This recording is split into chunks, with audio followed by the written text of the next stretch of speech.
बिस्मिल्लाहिर्रहमानिर्रहीम। अस्सलामुअलैकुम। Zuhaib Zoya in front of you. आज हम a tale of two city novel by Charles Dickens का दूसरा पार्ट डिस्कस करेंगे। पहले पार्ट में हमने कुछ समरी डिस्कस की थी, बाकी समरी हम इसके अंदर डिस्कस करेंगे। इस पार्ट के अंदर कहानी बहुत लंबी है, इसलिए हमने इसको दो हिस्सों में डिवाइड किया। तो इसमें कुछ प्लेसेस का ज़िक्र है और कुछ नए किरदार भी इसमें हमने शामिल किए हैं। तो कहानी का एक नया मोड़ आता है, कुछ अर्सा गुज़रता है। 1789 का साल आता है। इस साल रेवोल्यूशन हो रहा है बहुत ज़्यादा। जो रेबेलियंस हैं वो जागीरदार तबके को पकड़ पकड़ के मार रहे हैं। जो सेंट एंटोइन की जो बाशिंदे हैं वो मिस्टर एंड मिसेस डिफार्ज की सरबराही में ये सब कुछ कर रहे हैं। सारा रेवोल्यूशन इनके अंडर आ रहा है। अब जो बैंक टेलीसन बैंक जो है इसके थ्रू जो अपना करैक्टर जो है लोरी, उसको पेरिस भेजा जाता है। वहाँ भी इनकी एक ब्रांच है, टेलीसन बैंक की एक ब्रांच है, तो ताकि वो उसको जाके संभाले। तो वो चला जाता है। अब इत्तफाक क्या है कि जो एवरमंड ख़ानदान है, ब्रादरान है, उनको भी पेरिस आना पड़ता है किसी मजबूरी के तहत। तो डार्ने जो है वो भी पेरिस चला जाता है, इनको बग़ैर बताए, लूसी और डॉक्टर मैनेट को बताए बग़ैर वो वहाँ पे चला जाता है पेरिस में। अब जब पेरिस पहुँचता है तो जो रेबेलियंस होते हैं वो इसको किडनैप कर लेते हैं और लॉ फोर्स की जेल में कैद कर देते हैं डार्ने को। अब डार्ने तकरीबन 15 माह तक उस जेल के अंदर तकलीफ़ दे टाइम गुजारता है। अब जब लूसी और डॉक्टर मैनेट को पता चलता है कि वो उसे किडनैप कर लिया गया, अरेस्ट कर लिया गया और जेल में डाल दिया गया है, तो अब ये भी दोनों जो हैं पेरिस की तरफ रवाना हो जाते हैं। अब पेरिस में जाकर डॉक्टर मैनेट का काफ़ी अच्छा इस्तकबाल होता है, क्योंकि वो एक अच्छा इंसान है और तकरीबन बेस्टील में उसने 18 साल कैद गुजारी है, तो इसका अच्छा इस्तकबाल किया जाता है। अब डॉक्टर मैनेट बहुत कोशिशें करता है कि डार्ने को बचा लिया जाए, मतलब बाहर लेके आया जाए।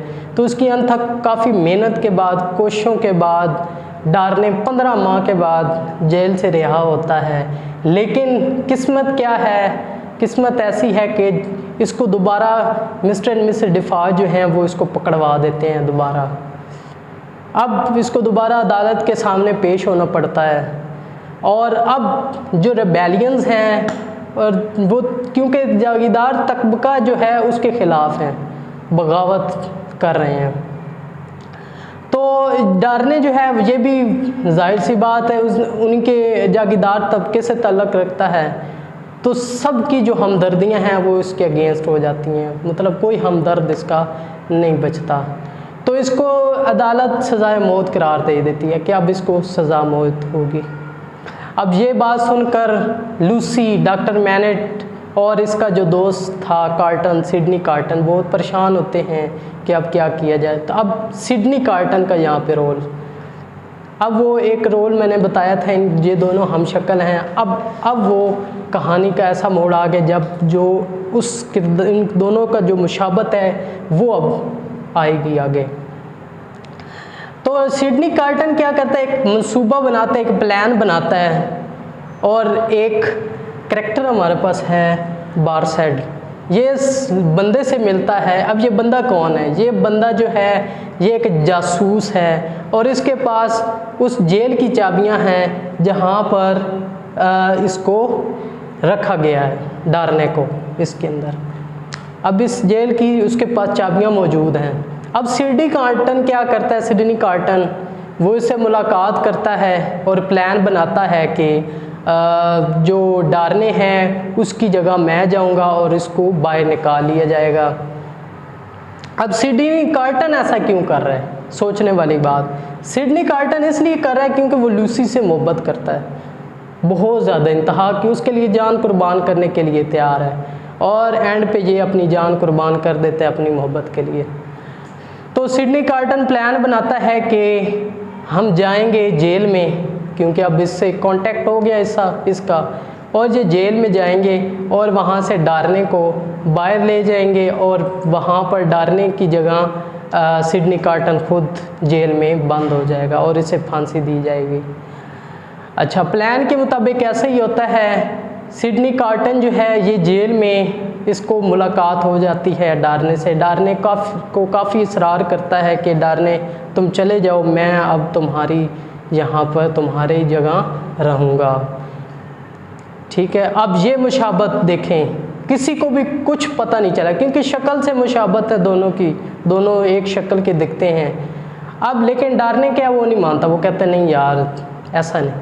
लेकिन अब क्योंकि उसके पास बेहोश करने का वाली दवाई थी सिडनी कार्टन के पास, तो वो उसको बेहोश कर देता है और बारसाइड को कहता है कि इसको लेकर जाओ, बाहर चले जाओ। और बाहर गाड़ी खड़ी हुई है जहाँ पे लूसी और डॉक्टर मैनेट हैं, वो इसे लेकर इंग्लैंड चले जाएंगे। तो प्लान के मुताबिक ऐसा ही होता है, वो उसको लेके चले जाते हैं और सिडनी कार्टन वहाँ जेल में आ जाता है, रह जाता है। अब वो उसको लेके चले गए हैं। अब वक्त आ जाता है सज़ाए मौत का। सज़ाए मौत का वक्त आता है तो सिडनी कार्टन कहता है कि मुझे मौत की सज़ाए मौत दी जाए क्योंकि कोई भी इसको पहचान नहीं रहा। अब ये अपनी मोहब्बत को कुर्बान करने के लिए जा रहा है। अच्छा, जब वो इंग्लैंड चले गए हैं, एक जगह चले गए इंग्लैंड में, वहाँ पे फिर मिस्टर जो डिफार्ज है, मिसेस डिफार्ज, वो वहाँ पे लूसी और मैनेट को देखने जाती है। तो वहाँ पे उसकी एक मुलाकात होती है मिस प्रोज से। मिस प्रोज कौन है? मिस प्रोज लूसी की गवर्नेंस है। तो उसकी वहाँ पे उसकी मुलाकात होती है। अब जो मिसेस डिफार्ज है ना, उसके दिल में डॉक्टर मैनेट और लूसी के लिए भी नफ़रत आ गई है। वो कहती है अब इन दोनों को भी जो है ना फांसी फंदे पे लेके जाना है।